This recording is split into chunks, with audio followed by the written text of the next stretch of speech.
So many camps are lucky enough to have international folks as part of their staff community. Today, we invited Bethany Wright, an international staffer herself, to share some of her best ideas to find, train, and support our international hires.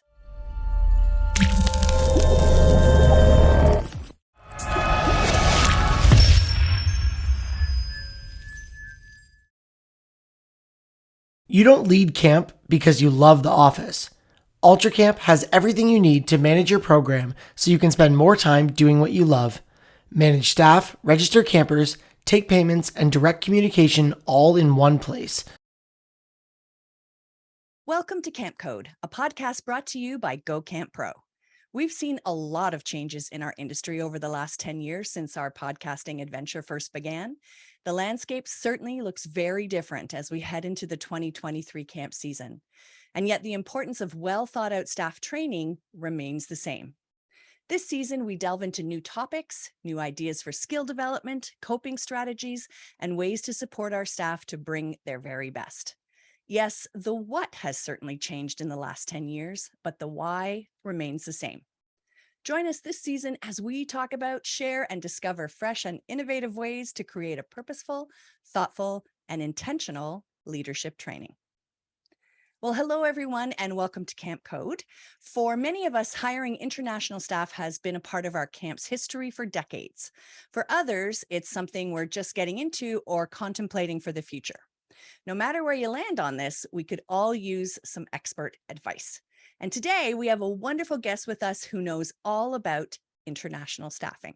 And we're going to welcome her in just a moment. She is a staff member for 9 years at Camp Walden in Ontario, Canada.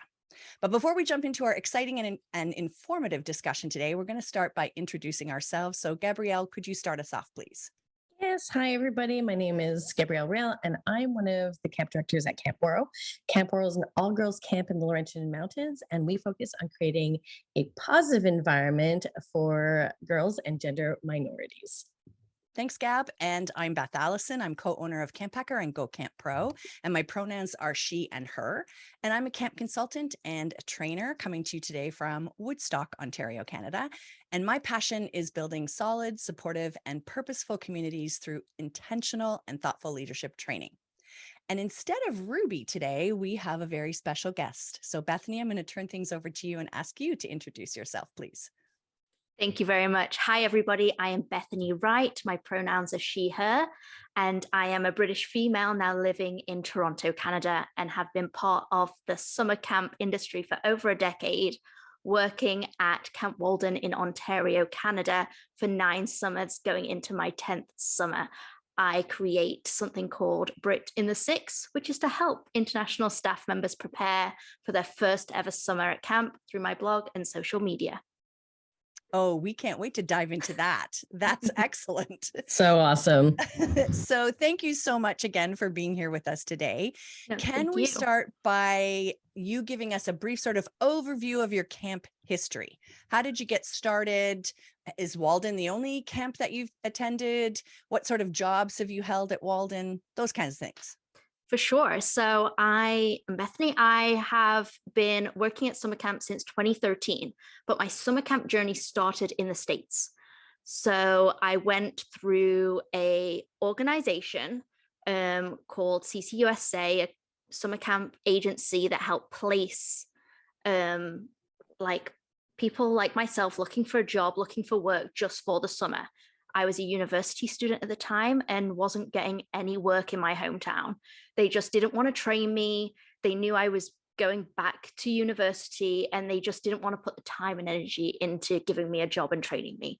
So I was just Google searching for jobs abroad, and summer camps was what popped up on my Google search. And I was like, okay, that sounds fun.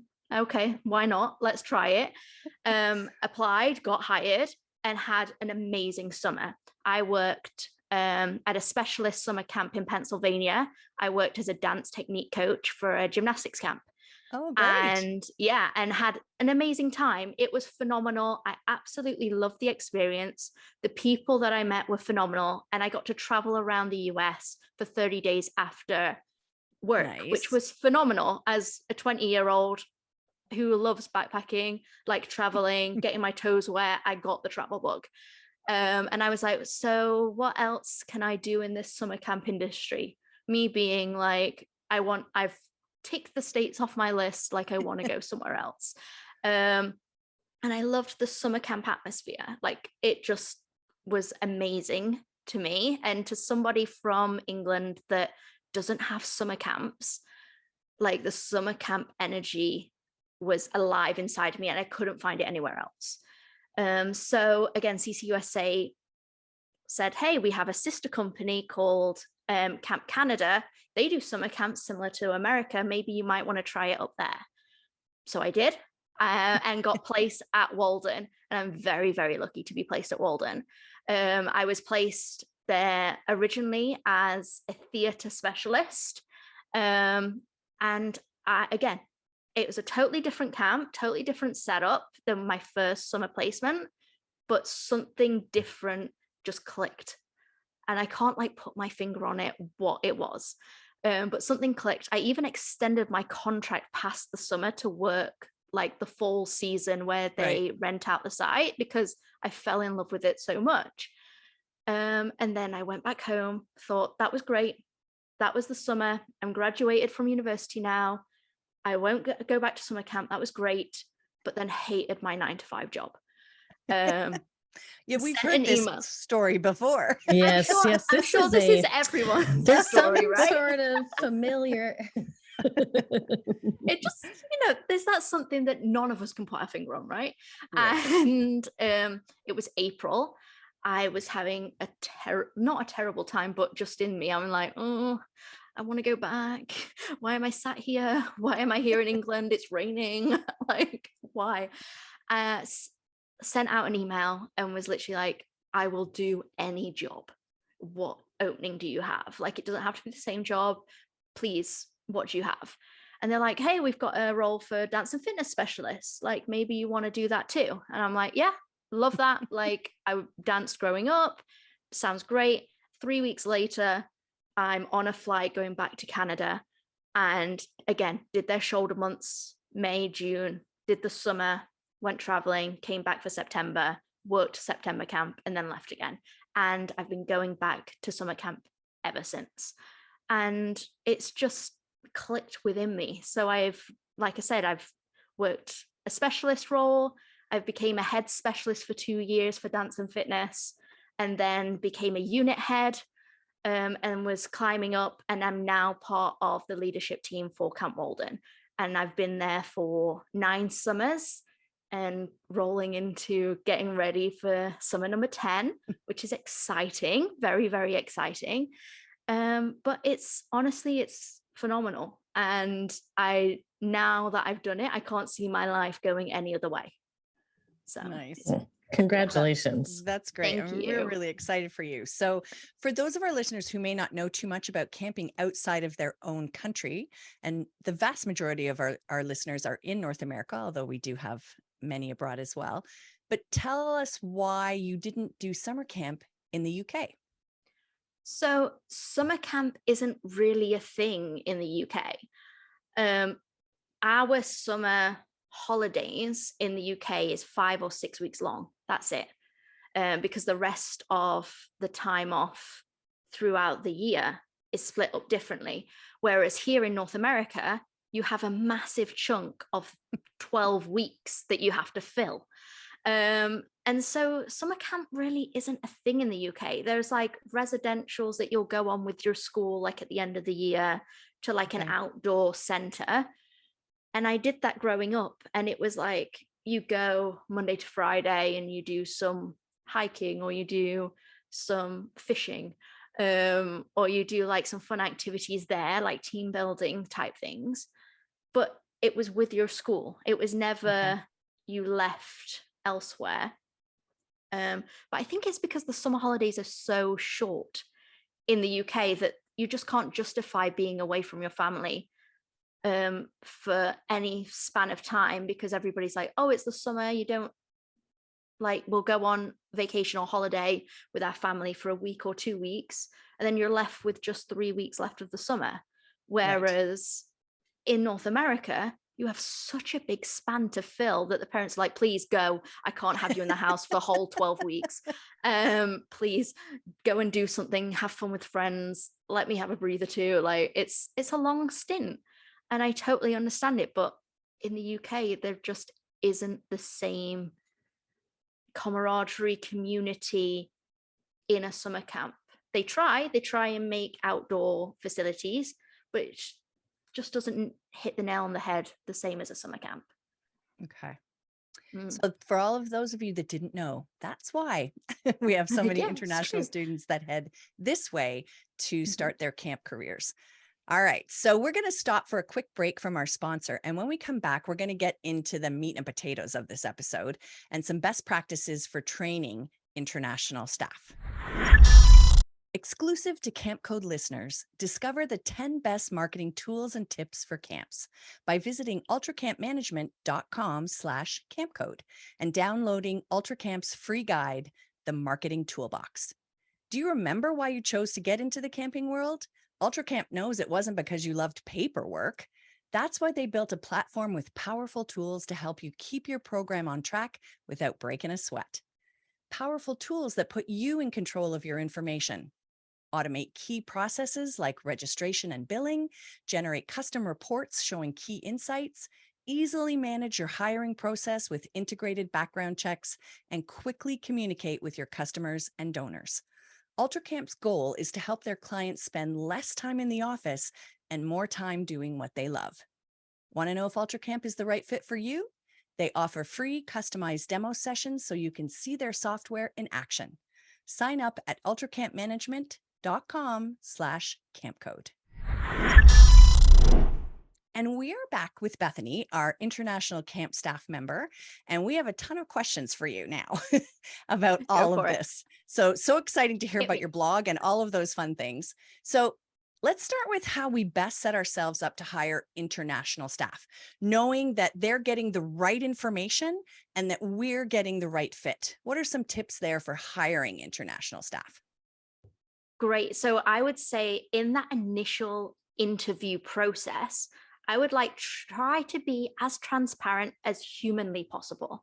And I know sometimes we just want to put our camp's amazing, we're great, and putting it all out there. But international staff members only know summer camp from TV shows or from movies. So in our brains, we've got band camp or Camp Rock, or we've got a summer away, all of those things is what we have in our head. And you need to be able to paint a different picture to be that's kind of not how it is. The setting and the beautifulness is what it is. But that side of it, the comedy side, you can't just walk down the road and grab a beer and come back and go to sleep. Not at most camps I know. No, that's not on the table. So that's the first thing I would truly say, be as transparent as possible. The second thing I would say is also ask about themselves. Don't just ask the standard interviewee questions of your self-reflection or the skills, because you can see all of that on paper, right? You can see that in the application that you have in front of you or whatever was sent your way. So ask them more about themselves, because they're going to be representing you for a month, 2 months of the year, and be an alumni from there forward. And also you want to know, they're going to be living with you. And for them, they're oh, I'm living in the States for 2 months. You need to know who that person is. And for them to be comfortable with you, they will feel more comfortable to act themselves and to explain a bit more about themselves when you ask about them, rather than the standard interviewee questions. And lastly, be authentic and explain how you support your staff from overseas. I think that's a real indication for any international staff member. I remember my first interview, I asked the question, so how many overseas counselors or staff members do you hire? And I was at a camp fair at the time, And they were like, oh, well, 2 of them that we hire are here with us at the camp fair and they're returning next year. Maybe if you want to talk to them about their experience, I'll walk away. I'll let you have a time just to talk with them. And I thought that was amazing. Like, to me, the fact that they would, 1, take the time out of the day to come to a camp fair, 2, are returning, and 3, be overseas, like, staff members that have gone, loved camp, come back, and is happy to represent them. This must be a great place to be, because their alumni, their overseas alumni, want to show other overseas international staff members, like, hi, it's great, I can vouch for them. Like, that is wonders. And if you can do that, then 100%, like, hi, this is so and so, they worked with us last year, or oh, they're from, like, maybe they're from the UK or from Australia, and now they work with us full time. Like, if that works for your camp, 100%, like, promote that, because they want to get to know what they're getting into, really, because it's not just getting on a bus and driving to camp. They're literally going to an embassy to get paperwork, or filling out their paperwork, signing their life away to say, yes, this is who I am. They're buying tickets to get on a flight to come over. Right. They're going in a different time zone to their family. So all of these things is what's going through an international staff member's head when they're interviewing with you. It's not just a job in their eyes. They're moving their life for 2 months of the year, and they want to make sure that it's not only a right fit for you, but it's a right fit for them as well. Of course, of course. And maybe if folks don't have the opportunity to have international staff at your camp fair during hiring season, perhaps you could have some international staff set up with a Zoom call or something like that, just so that they can make that connection, even if they've gone back home for the school year, and are coming back 100%. in the summer, or they have graduated camp and have a job in another field full time. I think that kind of connection always makes a difference. So that's a great 100%. idea. That's a great idea. Okay, so we've hired the right fit, we hope anyway, for both sides. What are some of the most helpful things that we as camp directors can do to support our international staff before staff training starts? So we've hired them, but there's probably months between then and the time they arrive on our site. What can we do? Yeah, so great question. I think the first thing I would say is, don't waste your time explaining absolutely everything on a Zoom call or in emails, because I don't know about you, but That's a really interesting point. I read emails and that's great, but unless I'm actually there, it doesn't process, or I don't understand actually what they're saying. Like, I remember, like, camp lingo is such a thing that's so ingrained in us that we think everybody should know what we're talking about, but these people haven't set foot on our property yet. They don't know what the funny thing from last summer is, or they Right. don't know like even how the day is structured yet. They have no idea. So don't even like dive in deep with that. It's okay. Like, honestly, international staff want to know the basic logical things before they fly out to see you for staff training. And that's like simply things like, how does laundry work? How should I pack my bag? Like, they need to know, like, at camp, we split up into different colored teams with a different colored shirt on. So maybe bring one t-shirt of every color, so that you feel like that you're a part of this amazing campwide program we do. Or do you have wash houses or bathrooms attached to the cabin? Because this will change how they will pack, for example. And these little nuggets of information that if you've been at camp for years, you'll forget. You'll think it's common nature. It's like second nature to you. It's so common and so ingrained in you that you forget to tell people this. So like, that's my first most helpful thing. The second thing is get to know them. Like, yes, you asked all those questions like in the interview, but get to know them. Like, maybe even get a group chat going, or a group Zoom. Like, before, some camps like to do a big full staff Zoom, and And sometimes that can be overwhelming.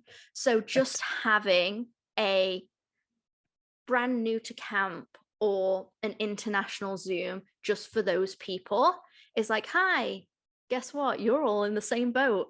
You've all never been on property before. Let's do like a meetup or something, like virtual meetup. And then again, that could be where, like you said before, where you introduce those returning international staff members, because like I said, they're your biggest asset. And like having a group chat, and having them somewhere where they can like post, oh, hi, I'm flying in on this day. Is anyone else flying in on that day? And everyone's like, yeah, me, like I'm on that flight. Oh yeah, I am. And they feel a little bit more at ease with everything. And just those little like things to be connected without being, hi, I'm summer camp, this is what I'm doing. And just a little bit more, okay, you've made it.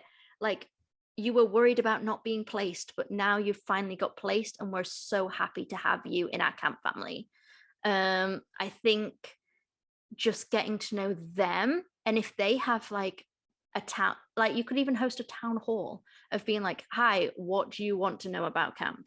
Could be as simple as, when is time off? Like, does it work with my time difference to like call home during my time off? Right. That connection with home. Oh, hi, I noticed that you say you're a rural campsite. How rural is rural? Like, do you have flushing toilets, or am I squatting in a hole?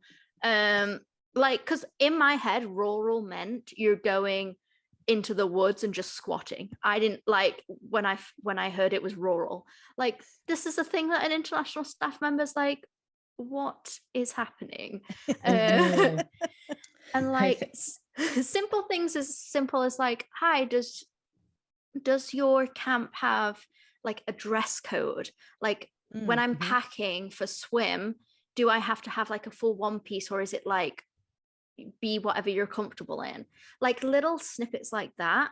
I think having a town hall can really set people's mind at ease, because if some people don't want to actively ask that question, they might say, oh, I won't ask that. The other person will, and they'll be like, oh, I'm so glad they asked that. Like, oh, I finally have my answer. And the town hall really, oh, sorry. I was just thinking that the town hall really, it's double purpose where you're, one, asking the questions that are necessary to put people at ease, but two, building that community. And I think for people that have been at camp for 100 of years, like I have been, it's really hard to connect with what are the basics, what are the things that are important for people to know about, because it's ingrained almost now in a lot of camp professionals' DNA. So we use our first year staff members from the previous summer, and we talk to them just before hiring time and say, what are some of the things you wish you would have known before, and what are some of the things that were really helpful that we talked about? And then because for myself, it's hard to sometimes remember. I might feel like I'm describing the most, and I'm giving all the great information, and then somebody's like you said, like, color t-shirts would have been really helpful to know. And I'm like, oh, yes, it would have been. Like, that is a really good point. So our first year and second year staff members have been invaluable, particularly our international staff members, who translate in their own minds, what I might be saying, or somebody that's giving their interview, and filling in the blanks in their brain, and said, when you said rural, this is what I imagined. And you're like, aha, okay, cool. I'll get really more descriptive on that.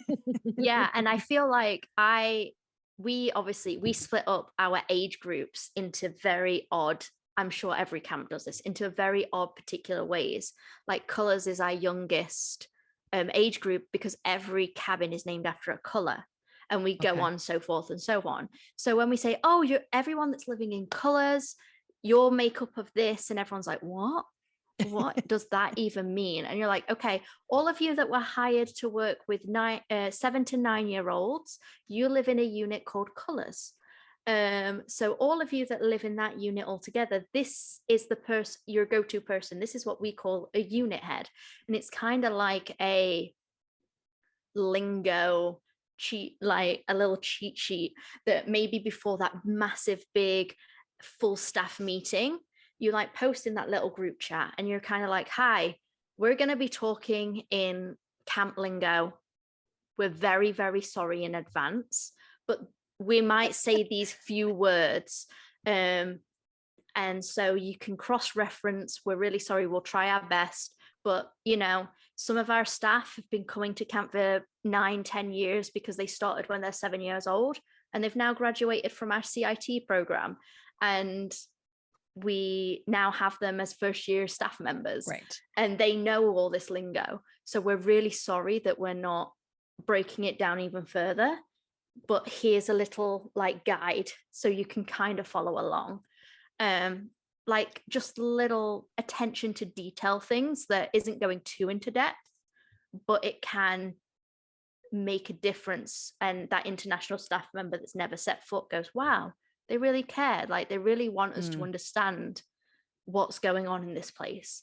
And I think that is huge, because if to them they're thinking, oh wow, if that's what they're doing just for a Zoom call, imagine what they'll do when I set foot on their property. Right. Like so intentional. Yeah. So intentional. And I think creating a camp dictionary is a great idea for every camp anywhere, because Gab and I have been in camping as long as each other, but our camp lingo is different. Yeah. There are certain things that, so if somebody is an international staffer and they've been to it, for example, you went to a camp in Pennsylvania and then you moved to a camp in Ontario, those two camps probably had a few things that were different, language that was different. And a lot of them are made up words. They're not even English some half the time, but they are words that have a camp story and, there's a background to it and so on. But giving people, as you say, those little bits of things to sort of help guide them and not, I love the idea of not overwhelming them with here's everything you need to know before you get here. But these are the, and as Gab said, using some of your former staff or past staff who may be returning as well to help you create that information. What's helpful?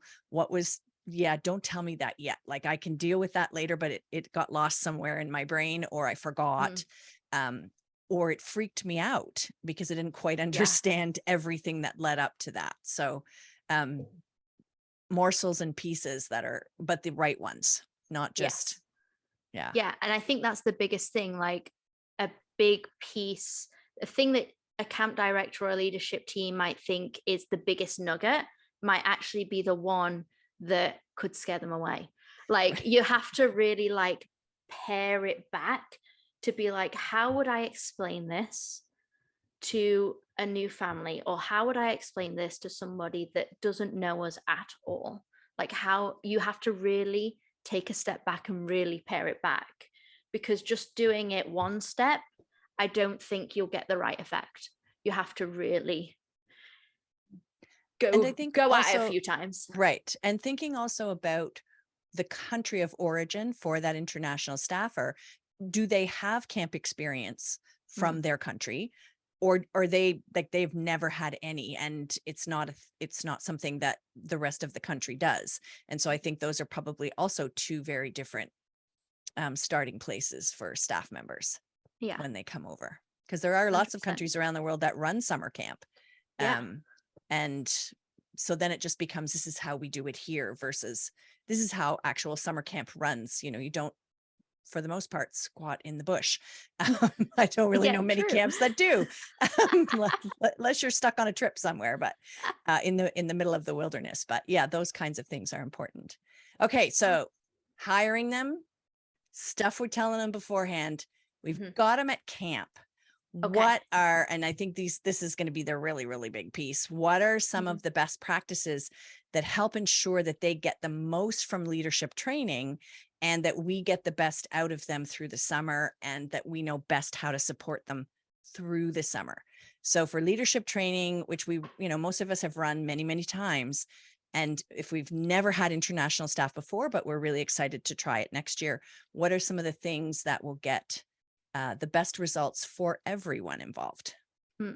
So the biggest thing that I have found, that I have personally experienced myself, is actually, if you have the means to, let your international staff members arrive on property a day before the rest of your general staff. And here's the reason why. I think letting them get used to a property, letting them come up for air, some of them may have traveled across the entire globe to be here. Right. And like letting them, when they arrive, let them go and connect to Wi-Fi and say, hi, family, friends, whoever back home. I've made it safe. Everything's all good. I know it's a dot on a map to you right now, not near any towns or anything where it is right now. But I'm safe, I'm happy. Just wanted to let you know, no news is good news. Everything's all good. And just like letting them first learn where they're going to be staying for 2 months or a month or however long the season is, because learning an environment and just knowing where to go is one thing. Learning that on top of staff training is a whole different kettle of fish.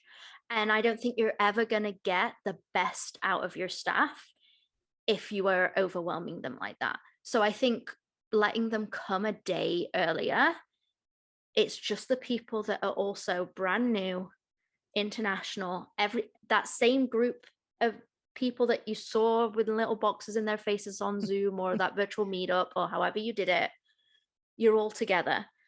And let them sleep in. Don't over like plan those 24 hours. Yes, do a tour. Like say, okay, of course, like, hi, but this is the cabin you're going to be living in. Okay, this is going to be your home. They'll be like, okay, this is not what I pictured for rural. This is a lot better. Or, okay, I can get used to this. Like, let me make my bed. And go around and be like, oh, okay, you're going to be an archery specialist. Okay, this is archery. General counselors, this is where you're going to be bringing all of your kids when you have archery. So you need to know where to bring them on the first day of camp. Like these little things without the, oh my goodness, I'm so happy I'm back. Oh my goodness, yay. Oh, I'm going to be in a cabin with you. Oh my goodness, yeah. Oh, you're just next door. Oh my God, that's going to be so great. Without that, because we know. Yep. We know. We know that. We know that excitement. We know that buzz. We know that electricity of summer camp, of that first day when the staff step off that bus or out of their car, and that electricity. And to someone who doesn't know anything, that's overwhelming. And who is jet lagged. Who is potentially jet lagged and who possibly missing home and all of those things. Yeah. Yeah. I mean, like the culture shock when is staggering. Like my first time, I didn't get to have that 24 hours earlier. I was on a bus with 17, 18-year-olds that were really excited to be at camp. And there was 12 of us that were on the bus that I met in the hostel beforehand and was like, are you going? Yeah, I'm going to the same place. Oh my goodness, I'm so happy I met you. And we all went on the bus and we got stepped off and it was like, oh, what's your name? Okay, you're in cabin blue, you're going that way. What's your name? Oh, you're in cabin Virgo, you're going that way. And it's like, bye friend, I just met you. Oh my goodness, where am I going? And it was so overwhelming. And I felt such a shock that I was like, oh, I don't know if I can hack this because it's so overwhelming. Now, on the flip side, arriving 24 hours earlier, you can get your feet wet a bit. You can be like, oh, okay, the music's playing. What does that mean? Oh, it means dinner. Oh, shall we all walk together? Does anyone know where they're going? No, but let's follow the road and I'm sure we'll find other people that go the same way. Mm-hmm. Like that type of, that's a totally more comfortable situation to be in than that electric, amazing energy that we love on the first day of staff training because you've been there before and you love that atmosphere, right? It's a transition. It's a transition into camp so that you're, a sponge can only hold so much water. So Yeah. if you can do that transition, and I think maybe sometimes some of the listeners are, myself, we try to use our alumni to host our international staff members that come in, so that if we have leadership team members that are trying to focus on welcoming all of the staff and their training, and maybe it's a young leadership team member, if you have somebody that's there that can literally just be the host, so that people can sleep until 10, 11, 12, and 11 in the morning, maybe even 1 in the afternoon, but can be there when they get up, set up snacks for them, because maybe their eating times are different. It's just like these little things can make such a, I think a lot of the times camp directors think that's just one more thing that I have to do. And I think that we can branch out, and you can say, hey, we'd like to host, would you mind helping us host 5, 6, 10 international staff members? And I also find some international staff members, I'll say, no, I'll be fine. I never get jet lag. And I'm like, that's amazing. Still come the day before. Yeah. Because they're like, no, I'll be great. And I love that. But if there's a way of making it part of their contract to come in that day before, so they can, because I think sometimes they don't even know the culture shock, because it's a culture within a culture. Yeah. Camp, Right. even if you live down the road from camp itself is a culture shock. It's its own culture. I think we all experience when we leave camp, and we go back into our homes in the city. It's a culture, shock. I'm like, why is everybody, how come there's people that are older than 40? It doesn't make sense to me. It's very, very weird. I'm smelling cologne everywhere. I don't like this. So we go through a reversal culture shock, but it is a culture within a culture. And I love what you're saying about that, them people coming in and just making it an easy transition, just even on the site, learning building names and tent names. Our tent names are ridiculous. We have tent 1, 4, and 7 kind of beside each other, and then tent 2 is somewhere else. I'm like, why? I don't even understand why that is. Now they say it out loud, maybe we should change it. But these are things that have developed within camps, and it is about learning it, and how can we ease this wonderful group that is coming from across the world to come and spend time with us. How can we greet them and show them that compassion and kindness that we want them to show our campers?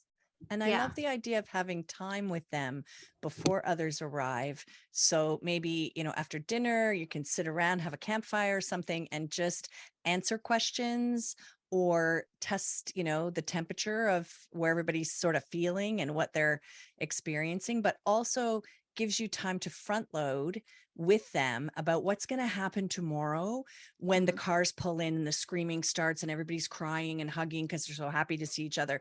Like, there's time to front load that, because it is a strange feeling to be somewhere new, whether you're international staff or not, but new to a camp, and see all the people so happy to be together again and feel like that outsider. So have that opportunity, sort of front load of, this is how you might be feeling tomorrow. You might not, but you might, and it's okay. And here's what's going to happen. And there's going to be lots of screaming. Just try to ignore it for a bit, until everybody calms down, and this is what's going to happen. But I think it also gives you time to bond and to connect with them and start, continue to build the relationship that you've been doing over Zoom or whatever virtual space until they arrive. So I love that. I don't know that I would have thought of that. And I think that's really great to bring them in early. I think that's really smart. I love it. Are there other staff training tips that you've got? I would definitely also say, you say making that connection.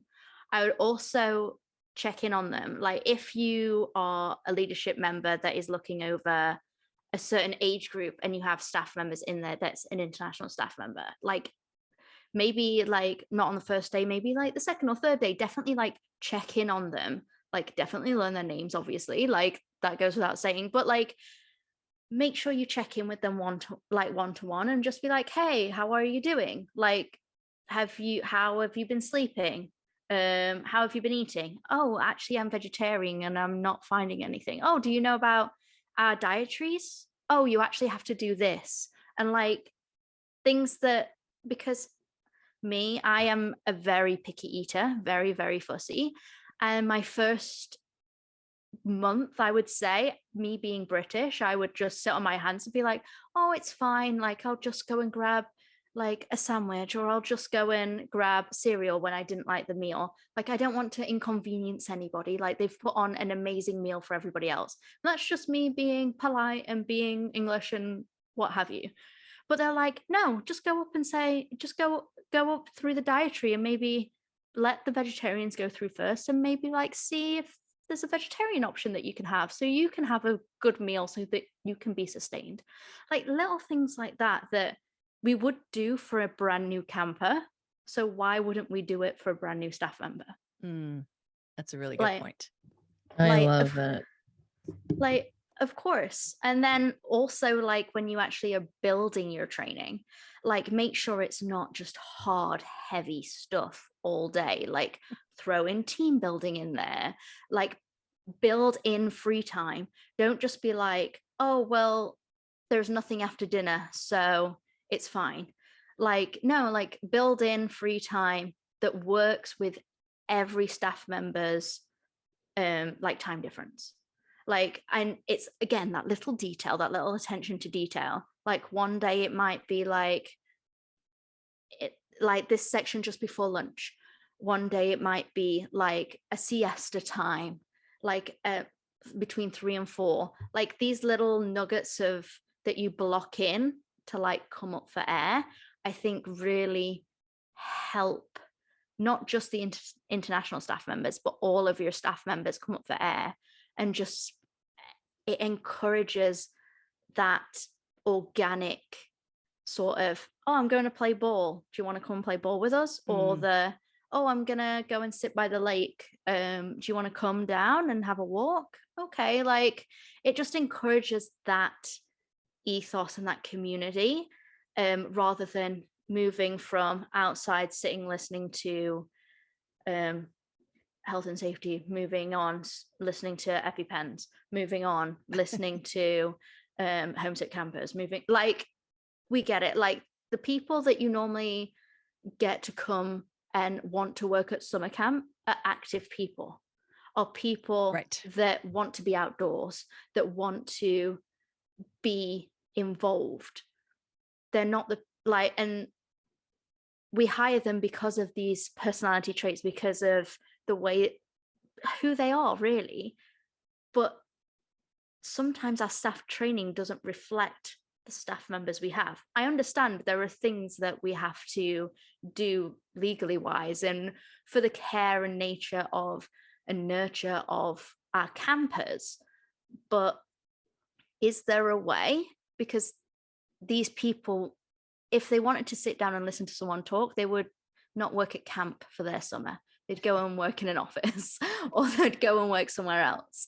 So I think definitely building in your staff training to have a little bit of sitting and listening, maybe an interactive one, maybe an outdoor team building one, maybe and mix it up throughout the day. I think you'll get the best out of not just your international staff, but your entire staff body, and actually help maybe a little bit of integration between the two communities as well.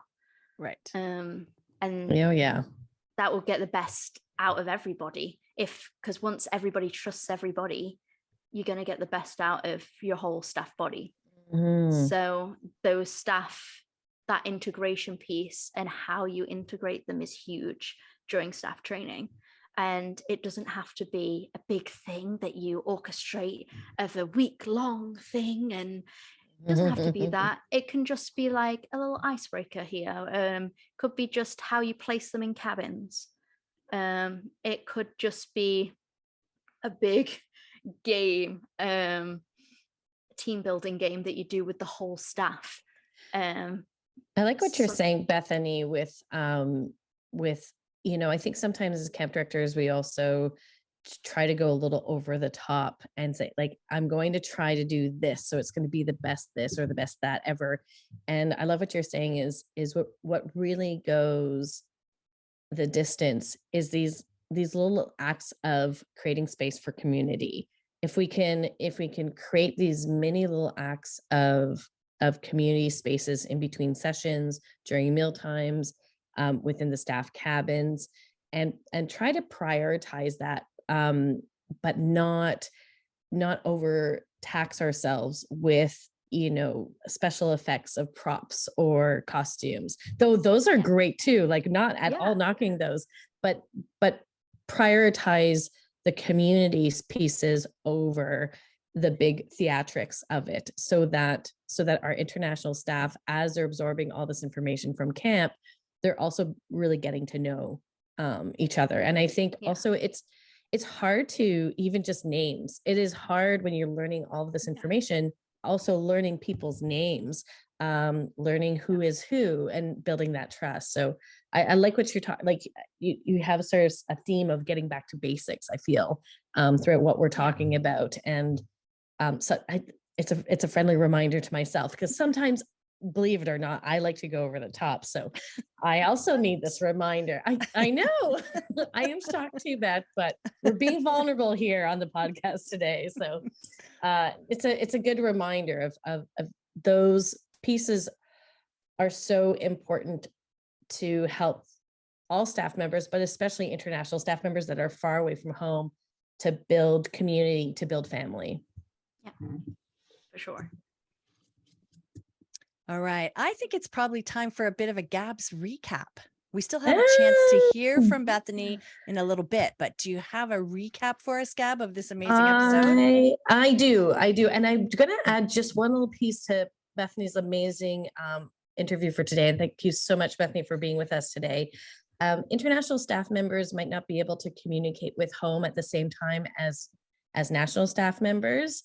And so finding out when is the best time for them to use their phones or Zoom, you might have to adapt your typical time where there's free time off for staff members, so that they can also communicate home. We want to make sure that they have that access as well. So just something to keep in mind when you're creating that space for internationals.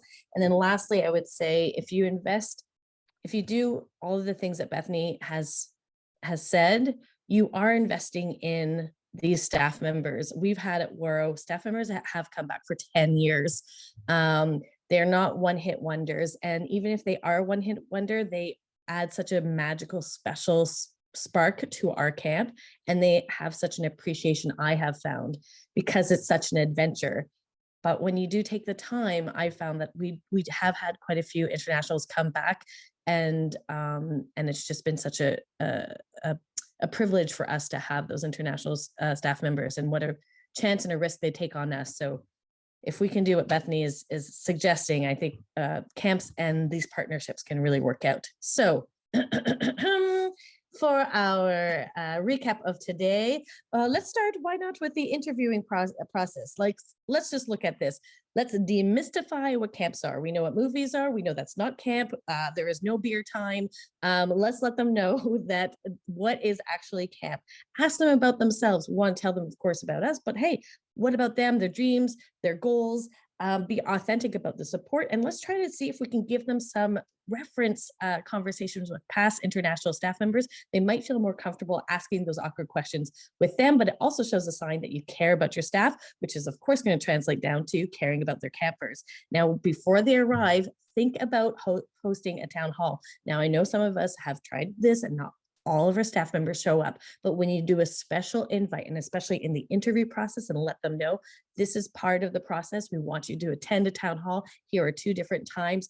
Get them to maybe get excited about asking questions, but at least at the end of the day, whatever questions that might be asked is going to fill in those answers that they have secretly had inside their head. And when you're like, hey, we need to give them information, don't give them all of the information.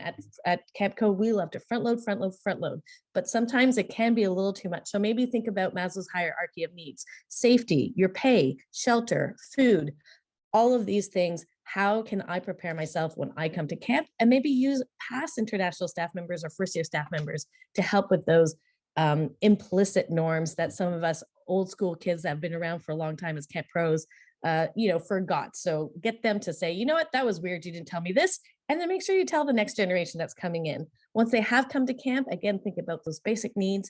Let staff members come in maybe 24, 48 hours in advance, get a host, and let them know right when they come in, hey, this is how you can communicate home. This is where you're going to be sleeping. Here are some snacks. And this is what a basic schedule is, but you just need to do you while you're here, because we want you to get rested before all of the screaming staff members that will be coming our way with all of the excitement. We're going to have a good time. Maybe get them to look at the schedule as well.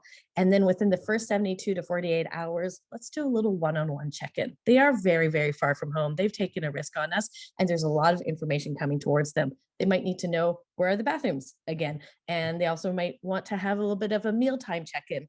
But at the very end, you're showing them that they care. And that's what we're all about, is care.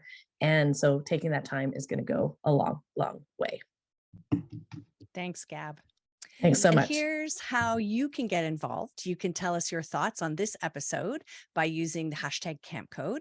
And you can also let us know topics you would like us to discuss, or any guests you recommend that we have on the show, or any great leadership training tips that you have to share. We would love to hear from you, because of course we are all about sharing in this industry. And if you found our podcast to be useful, we would love it if you left us a rating or a review in your podcasting app. Your feedback does help keep our show going.